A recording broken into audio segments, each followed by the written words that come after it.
O ano niya Mr. Maravillas yung nangyari doon sa Naosog rally? As expected mga kababayan, tinuloy pa rin nila kahit binawi yung permit. Tumakbo sila mga kababayan, nagmarch doon sa Freedom Park kasi doon po di kailangan yung permit kahit isinara. Talaga Mr. Maravillas, ginigipit. Ang nag-decide po yung local government kasi nga po alam nila na destabilization. Ayaw man nila na madamay sa kaguluhan mga kababayan. Kaya naintindihan natin, hindi man po prayer rally, murahan. Nagbabagang mga balita at pagtalakay sa mga isyu ng lipunan. Pulsa, opinyon, banat at paglalantad sa katotohanan. Pulsa, what you see is what you get. You decide. Gusto ninyong marinig yung speech ni Maudix? Punong-puno po ng pagmumura. Pero siyempre, bilib na bilib yung mga minions niya. Karamihan doon, mga members yata ni Pacquiao. The usual, mga kababayan.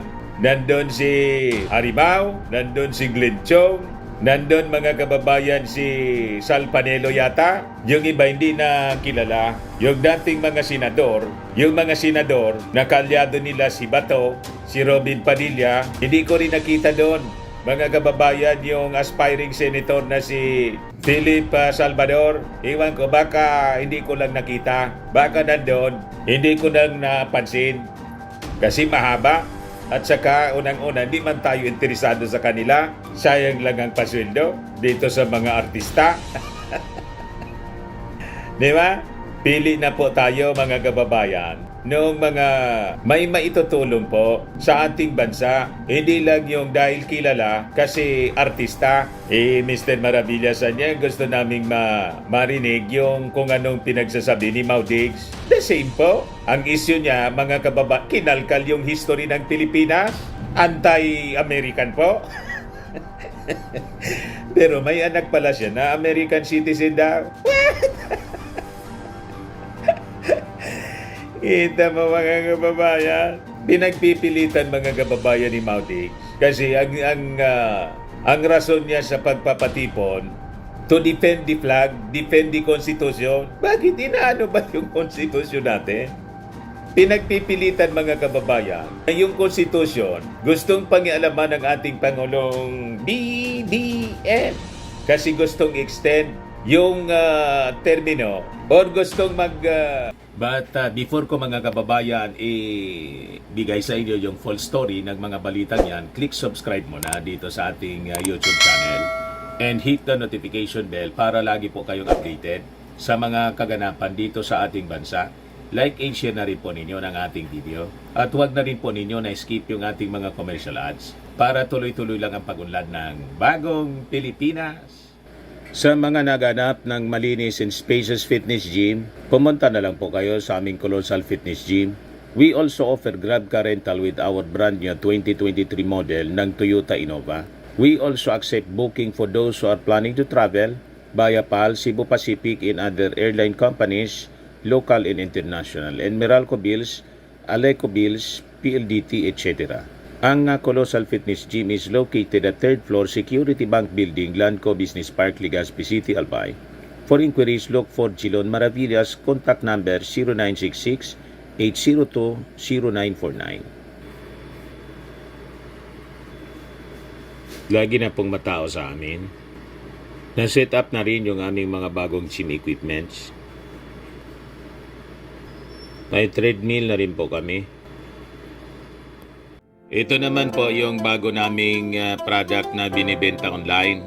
Eye Glow Serum, whitening po siya. Tingnan ninyo yung epekto sa aking anak na architect before and now. Yung mga inquiries po ninyo, dumiretso na lang kayo sa kanyang Facebook account, Riz Maravillas.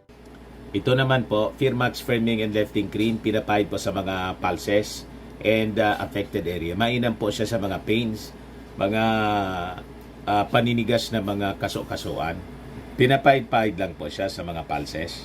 Ito naman po, Automax Radiant Serum. Sa mukha naman yung application. Anti-aging po siya.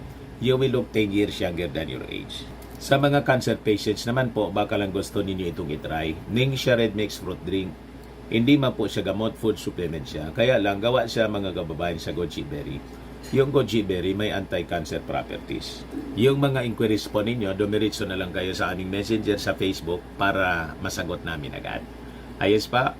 Ayos na ayos niya, Mr. Maravillas. Gustong alisin yung prohibition for another term.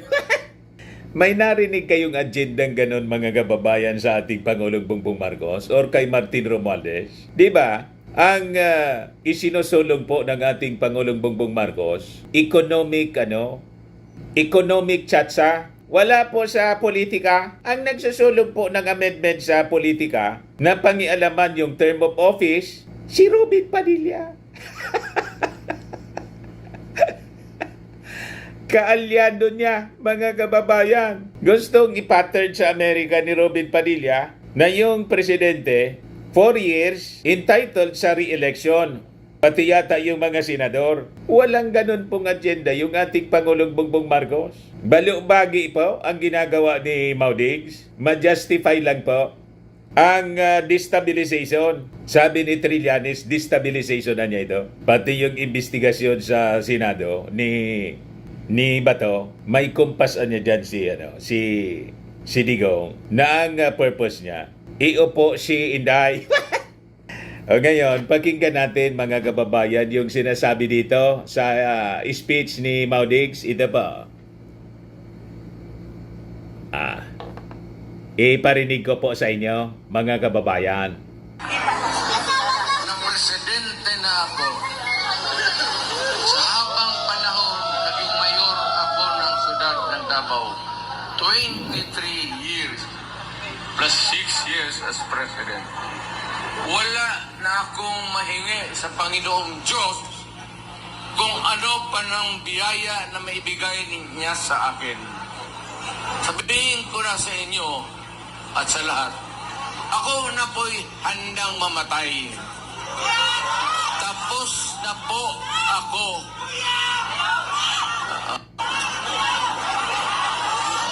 Paano tayo mamatay niyan? Tapos na daw siya, pero ayaw pang tumigil po sa pangingialam. Talaga niya, Mr. Maravillas, balibaliktad yung sinasabi ni Maudigs. Balibaliktad po. Kung tapos ka na, wala ka nang pakialam dapat sa politika, mamahinga ka na dapat po. Just like yung ginagawa ng mga previous presidents, tulad ni Erap. Kahit nga si Jimmy, hindi nagsasalita. Delikadoan niya si Jimmy, baka kung barkada ni Inday. Pero at least po, hindi nagsasalita. Pero ito man lang po, kahit si Panot, nung nabubuhay pa, pinabayaan lang siya, mga kababayan. Ito yung worst po, si Maudigs, mga kababayan. Nangingialam at ginagatungan. Dito po, pati dito sa speech niya, ginagatungan na naman po yung ating military. Freedom of expression niya daw. Kung libilosan niya yung sinasabi ko, di kaso ninyo. Yan man talaga po ang mangyayari. Sinisimula na yun kay Pantaleon Alvarez. So, ituloy natin mga kababayan yung sinasabi niya rito. Huwag buyag-buyag kayo dyan. Well, anyway, gano'n yung ano ko. Napilitan lang akong lumabas dahil dito. Now remember that we are not choosing or electing or campaigning for any person. There is no election coming our way. There is no candidate or candidates that we are rooting for, but rather we are talking about the fundamental law of the land. It's the highest. Kaya nga, pag ito ang ginalaw mo, magkakaroon talaga tayo ng problema. Ever since, noong panahon ni Marcos, yung tatay niya, yun ang unang tao na ginagalaw yung konstitusyon. A constitution is supposed to be permanent. At least more or less, ilang taon. Hindi ginagalaw yan. ang batas, ang ordinansya ninyo sa City Council o barangay resolution or whatever, nandoon lang yan sa baba, malayo masyado ang konstitusyon. Why? Why? Nagmura na naman po. Sabihin ko sa inyo, pag wala itong konstitusyon, putang ina maghiwalay-hiwalay Kita ninyo? tayo. Totoo yan, kami sa Mindanao.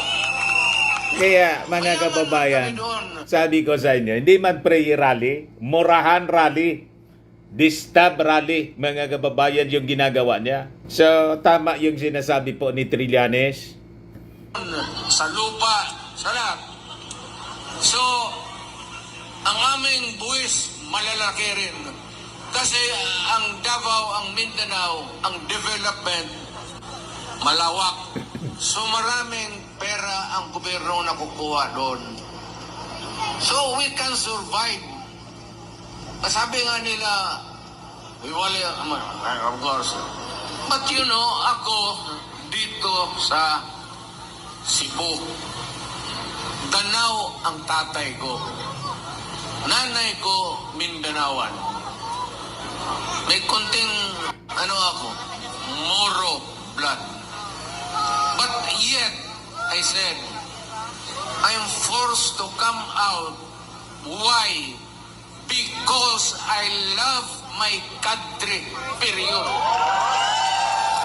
Parang siya na lang yung may karapatan na magmahal, mga kababayan, sa ating bansa. Kung totoo na may pagmamahal siya, dapat marunong siyang rumispeto kung sino yung pinili ng ating mga mamamayang Pilipino. Ang pinili po, kapalit niya po, yung ating Pangulong BBM. BBM. Di po ba mga kababayan? Marunong siya dapat. At imbes na manggulo, dapat tumulong siya. Yung anak niya nga po, kayo ni Tim, imbes na magtrabaho, mga kababayan, iniwan na caretaker, nandun sa rally. You see? Huwag kami maudigs. Kaya sinasabi ko, huwag lang ninyong galawin ang Pilipino, huwag lang ninyong lukuhin ang Pilipino, wala tayong problema. But once you start... Sinong nangluloko po? Kayo ang malinaw. Kaya nga po may investigation. Kasi by admission mismo ng inyong spokesman, pumasok kayo sa secret deal with China. Lahat niya, Mr. Maravillas, baliktad yung sinasabi ni Maudigs. Baliktad talaga po. Magkakadimpersa talaga tayo.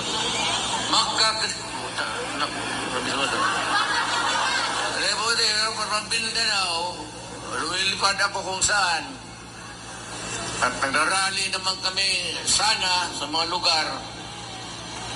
Mind you, except for Cebu, and of course Davao, dito kami nakakuha ng permit. Although, nirevoke kasi sa Freedom Park man sana tayo. Look at the incongruity of it all. Tingnan mo naman ang Freedom Park, where we are supposed to air our view, our sentiments, at anong sa utak natin para sa kapwa. Ano pang problema niya? Nagdadaldal na nga siya. O di ba? Hindi man sila dinisperse ng mga authorities, ng mga polis. Nakabantay nga yung mga polis doon. Tama pa? So baseless yung kanyang mga sinasabi na pinipigil silang magsalita. Na sobra na nga sila ng daldal, ng salita. Hindi lang po nga salita, pagmumura ng pagmumura. Masasamang salita, hindi lang ordinaryong salita. Masasamang salita laban sa ating Pangulong Bongbong Marcos. Na hindi man siya inaano. Siya lang na mga kababayan ang akusa ng akusa. At yung mga akusasyon po, baseless. Tama po mga kababayan? Tao natin para sa bayan, para sa lahat. And sana, kaya nga tatawag Freedom Park. But what is very anomalous is that nandito tayo kay ang Freedom Park isirhan. Ano?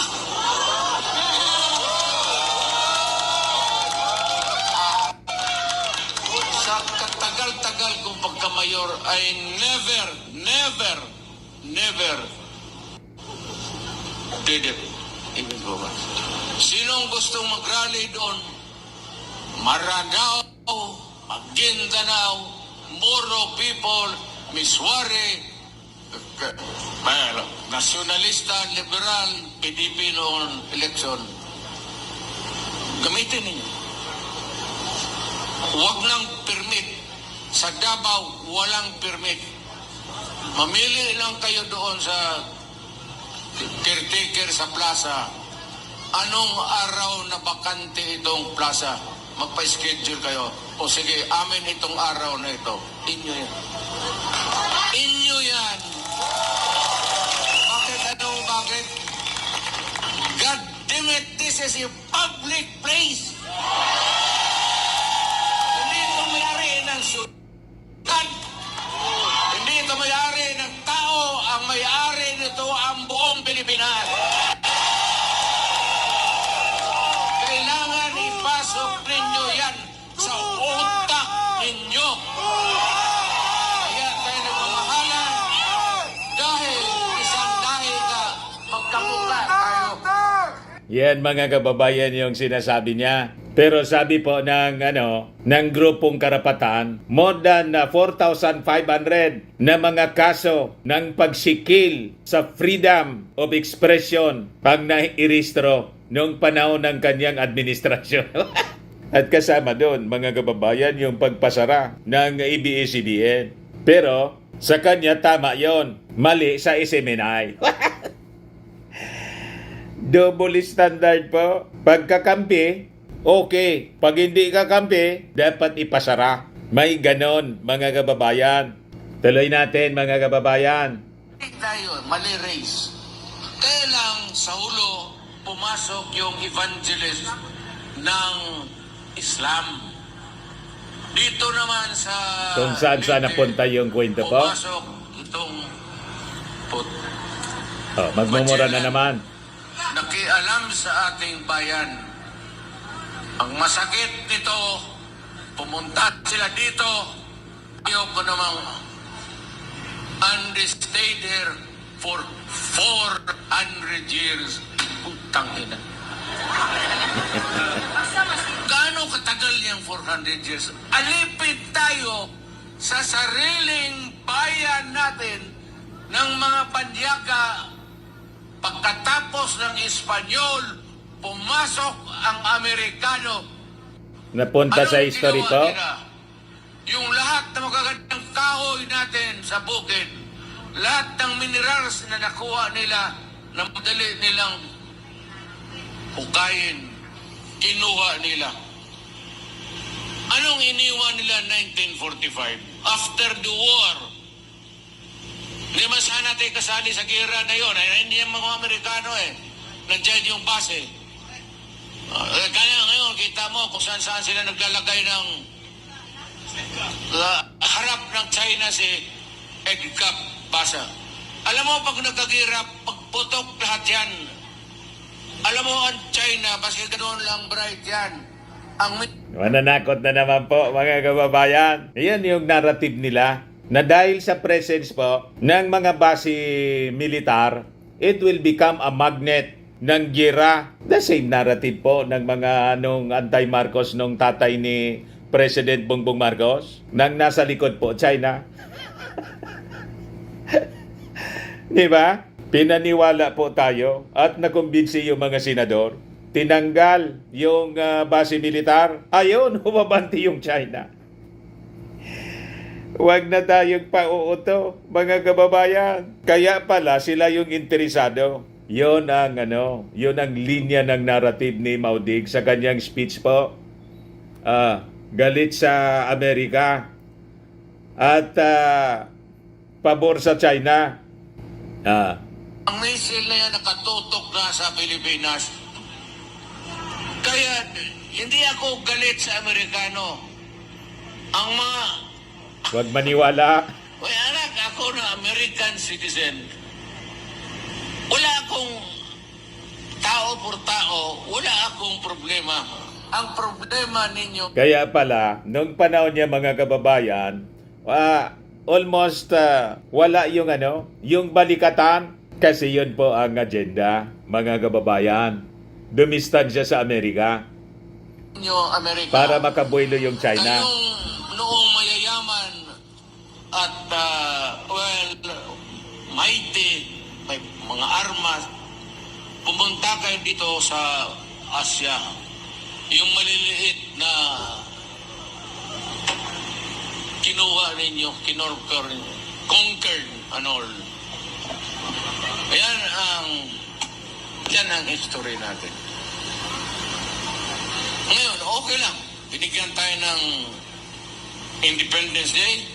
Oh, thank you. But before I forget, pasalamatan ko, mahal ko to, alam nila, yung mga polis na militar.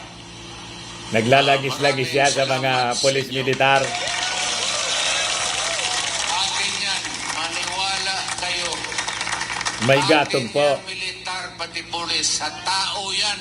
Hindi yan nakatutok kaninong umuupo dyan sa putang inang. Kita Alam ninyo? ko yan kasi galing ako sa Malacanang. May gatong na. Alam mo yan, mga militar pati polis, pag luko-luko ka dyan, iiwanan ka talaga. Kita ninyo? Magkudita yan. Magkodita daw. Magka-Pilipino yan. Ayan, polis inyo yan. Militar. Gustong palabasin mga kababayan ni Maudigs, pwedeng magkodita ang mga sundalo at polis. At sa kanya, okay lang yon.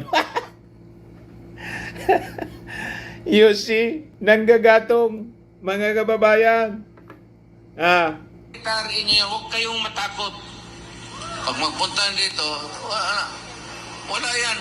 Ang iniisip niyan, bayan, pati tao, pagsisilbihan nila. Dinalalabas, kampi sa kanya. Inyo yan. So, mahalin ninyo ang militar, pati pulis. Mabuhay sila. Kasi kung wala yan, matagal na tayong kinain doon sa South, ang insurgency, at dito naman, itong komunista. Ngayon, medyo wala na. Sana, mahina na lahat. So, pasalamat tayo sa serbisyo nila. Balik tayo doon sa independence. So, ganun pa man, perfect na sana. But once in a while, maganda na ang takbo, Independent Republic of the Philippines. Every now and then, we have elections. We choose the leaders sa community to run the government. Okay na yan. Pero yung seasonal yan eh. May panahon talaga, Marcos noon attempted to tinker with the Constitution. And then we had trouble. Kaya pumasok si Cory at si Cory naman fixed it itong 1987. Pero ganun pa na marami ang pagkukulang. May pagka-anti kasi sa establishment eh. Hindi sa military pati police. But they were... Isa nga po, gusto din yan, lahat ng administrasyon gustong pangialaman yung ating konstitusyon. And in fact siya, hindi lang economic, tiyatsa, gusto niya noon. And in fact, yun ang plataforma niya na hindi man po natuloy yung pagsusulong po sa federal form of government na wala man po nangyari. So, during his time, okay pala ang pangialaman pati yung political provisions ng ating konstitusyon. Total overhaul nga po yon. Pero yung ating Pangulong Bongbong Marcos, ina-accuse niya ngayon na gustong pangialaman, minamali niya at sinasabi gustong extend ang term. Wala pong ganon, mga kababayan. Economic provisions man lang po. Madaling sabi, fake news itong si Maudigs. Baseless ang kanyang mga pinagsasabi during the rally. Wala man pong ganon.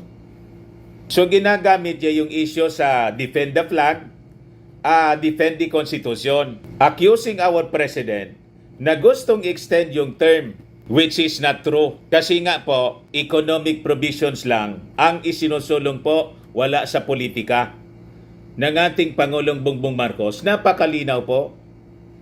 We're not happy with the police and the military. Pero ako isang piskal, prosecutor ako sa korte. Araw-araw ako nandyan sa korte nagtatrial. Ang daily bread ko is yung people of the Philippines versus yun. Ako ang nagpo-prosecute. Ako ang, kung maaari lang, na ma-secure ko yung conviction para makulong. Kaya yung mga masasamang tao, noon, araw-araw akong nagpapagod. Pero yung komunista, medyo, ako, kasi prinsipyo eh. Kaya naman kaya ito mga kidnapper, hold-upper, man-rape, tapos hold up, kunin yung pera, patayin pa. Ibahin niya itong komunista. Iba yan. So, prinsipyo lang yan yung away natin. So, wala masyado akong problema dyan. Pero nang mayor ako, naging pag-usap ako sa kanila. As a matter of fact, yung liderato ng NDF, yung Politburo mismo, yung mga top leaders, nung presidente ako, niyaya ko yan sila, kumain kami sa Malacanang. Alam ko, ang military, pati polis, hindi nasayan. Nasiyahan, sabiyawa ni, huwa malipay. Kasi may napatagalog tayo, hindi naman tayo Tagalog. Nasiyahan. Pero sabi ko, kailangan ko gawin yan para magkaroon lang naman ng kunting dialogue. At kasi kukulang kasi yung communication, hindi mo matawagan, pare. Pwede bang umalis ka na muna dyan sa barangay na yan? Marami ng civilian na dadali. Maghanap na lang tayo ng ibang lugar para magpatayan. Yung ganong pakiusap. So, ayun ang filosofiya ko sa gobyerno. Ako nag-retired, ayaw ko na. Sabi ko, ayaw ko na talaga. Dumating. Yung ating Pangulong Bongbong Marcos, sinusulong yung peace talks. Si Inday ayaw.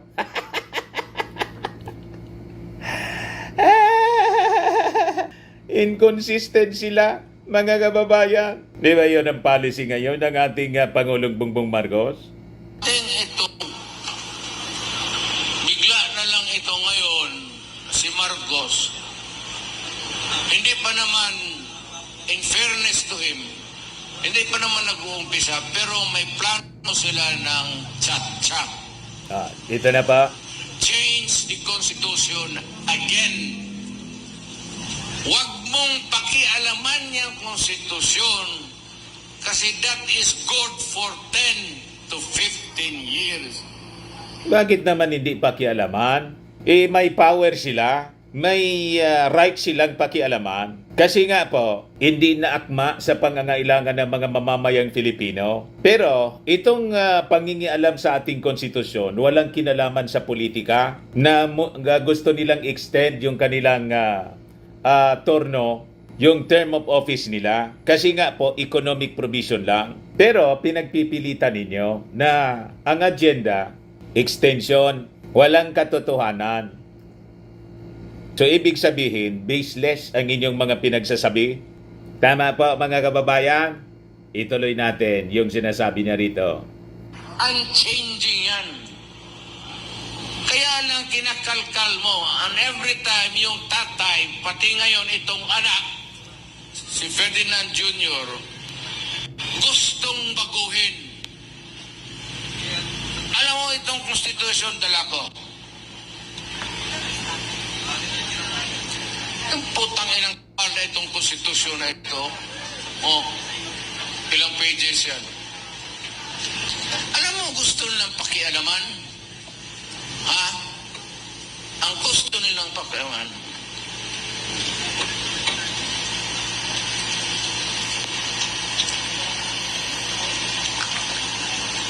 Tinitingnan niya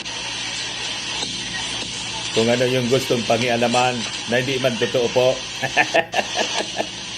Bago sa lahat, papalaala ko lang, lahat sa gobyerno, mayor, governor, o sino man, may page lang dito, ng yelo. Konstitusyon ito, makapal to. Ewan ko ilang pages. Pero itong linya na ito, this is the only thing that I would like to talk to you tonight. Okay, so ito lang yung relevant, ito yung may koneksyon lang kung bakit nandito tayo. Okay, basahin ko. No law shall be passed abridging the freedom of speech, of expression, or of the press, or the right of the people to peaceably assemble. Wala mang ganun po. Hindi man yun pinangingialaman. Economic provision nga. Wala man. Hindi yun pinangingialaman na tanggalin at isensor ang sino man na makapagsalita. Walang ganon. Hindi nasa agenda ng Congress, mga kababayan. And so, baseless ang kanyang sinasabi. To assemble and petition the government for the redress of grievance. Hindi nga talaga ito pinaano eh. Whether it is a park, walang reservation yan. Fake news. You are not the owner of this kantang government. Hindi mo ito Nanggigigil siya? O mong sabihin na, ito para lang sa partido namin, di sa oposisyon o kalaban, anak ka ng puta. Yun ang pang-revolusyon. Because if you suppress or oppress the people and you do not give them an space to palabasin ninyong init nilang ulo nila, ang masagit ang loob nila. Ay. Gustong-gusto niya na, no? Magwala. Ito, importante ito. No law shall be passed abridging. Huwag mong pakialaman. Huwag mong letsin yan. The freedom of speech. Bakit? Pinakialaman ba sila? Pag sumubra ka, matibel ka. Kaya nga sila nakakapagsalita. Kung dito ngayon, Sobra-sobra na nga ang pagsasalita nila. hindi mo ako tawagin mo ako Duterte. O ito lang pwede mong sabihin. Siya nga lang po ang nakakapagsalita ng ganyan, mga kababayan. Sino ba sa mga Marcoses, sa kanyang pamilya, ang pinagmumura na sila? Di ba wala sa mga Marcos ang magsalita ng kung ano-anong masasama? Pero may reklamo pa po. Nasubrahan sa freedom. Ito yung freedom of speech. Sabi ako nito, anong sasabihin mo? Basta may sabihin ako. Hindi mo ako Spoil. pigilan because that would be censorship. Hindi mo pigilan. Ngayon, kung ano man sabihin ko dito na may nasaktan o may masalita ako labag sa batas, sedition, or inciting people to commit sedition, then, inanda ako. But nung ka na hindi mo ako, do not allow me. O kaya nga may mga legal actions na sa inyo. It's done over your fucking business. Gusto mo pagkatapos kung may nasaktan, di magdemanda kayo. Yan ang mangyayari po talaga. Kaya nga po may demanda kayo sa ICC. Tama ba? Kaya importante yung publication. Hindi mo pwedeng, huwag mong sabihin dyan sa newspaper, ito sabihin mo. At saka yung press, walang lisensya yan. Yan ang negosyo. Mag-printing press ka na, hindi ka kailangan humingi ng permit kahit kahit kanino man. Ganon kahalaga itong konstitusyon na ito. Huwag ninyo itong bitawan. Magkalit-silit na ang buhay. Sabihin Wala man po. kung hindi tayo pwede Walang intensyon yung ating administrasyon na tanggalin yung provision na yun na sinasabi niya. Madaling sabi, gawa lang niya po ang kwento. Nag-aakusa siya with the baseless accusation. Walang ganun po, economic provision lang ang gustong baguhin ng Congress with the approval ng ating Pangulong Bongbong Marcos, kasi kailangan natin para ma-invite natin yung mga maraming investors. Makapag-attract po tayo ng direct foreign investments dito sa ating bansa para umunlad po yung ating bagong Pilipinas na ginugulo po nila. Yan ang malinaw po dyan. intindihan dito. Patayan. Kaya importante yung publication. Hindi mo pwedeng, huwag mong sabihin dyan sa newspaper, ito sabihin mo. At saka yung press, walang lisensya yan. Yan ang negosyo. Naulit lang po. Press ka na. Napindot ko. Humingi ng permit kahit kanino man. Ganon kahalaga itong konstitusyon na ito. Huwag ninyo itong bitawan. Magkalit-silit na ang buhay. Sabihin, kung hindi tayo pwede mag-intindihan dito, patayan. Kita ninyo, ang sama ng bibig. Ganon talaga ang buhay. So, Laging patayan yung ito gustong yan. mangyari niya. Kung hindi daw magkasundo. I'd like to move on Laging to may something pananakot. else. Maliit lang itong istorya ko.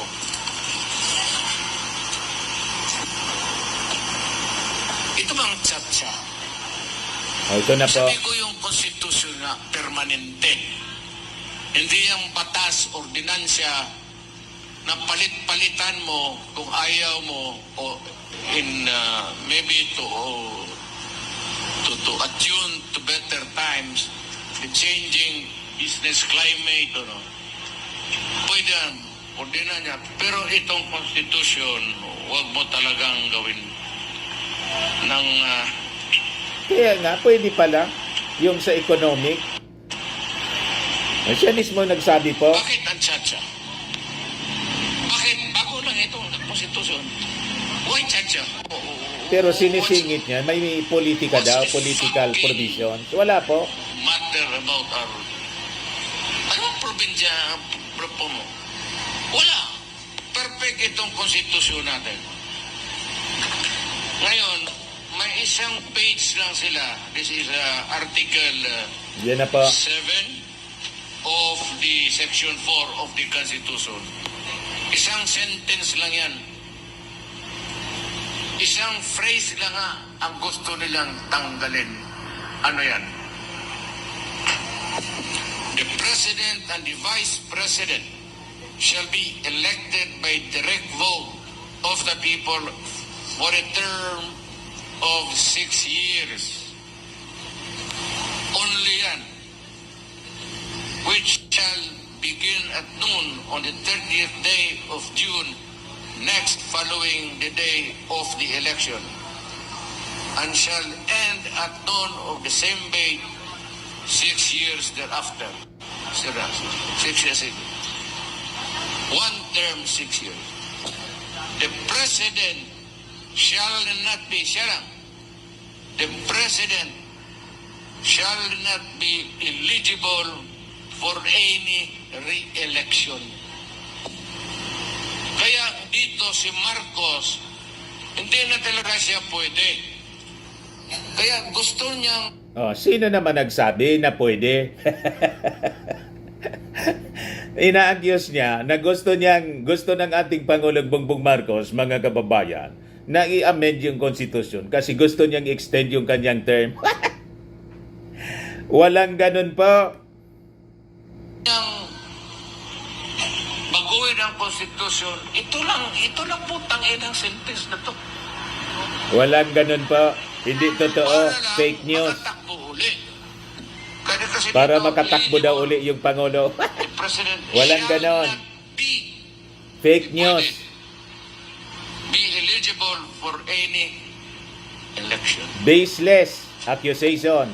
Walang A ganon. person who has succeeded as president and served as Economic such lang po, for economic. more than 4 years shall be qualified for election of the same office at any time. Ayaw ko man sabihin, masama ang leaves a bad taste in the mouth. Upload niya. Pero gaya ni Inday, kung mag-succeed siya at for 4 years siya ang maging presidente, hindi na rin siya pwedeng tumakbo. Basta ito, nakalagay dito. So yan ang problema. Ambisyon. Ambition daw. Wala akong problema sana kung walang prohibisyon. Pero kung tanggalin mo ang prohibition at palitan mo ng bagong konstitusyon, ay putang ina naman. Maawa ka naman sa Pilipino. Ginagawa. Every president. Wala na po. Paulit-ulit siya sa akusasyon mga kababayan na gustong i-extend pangialaman yung term of office ng presidente, vice-presidente.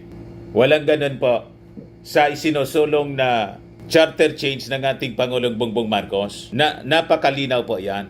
Economic provisions lang po. So, gumagawa sila ng istorya, parang yung China, gumagawa ng istorya, putting words into the mouths of this administration na pati yung ating Pangulong Bongbong Marcos through our officials, Westcom officials, pumasok sa new model of agreement.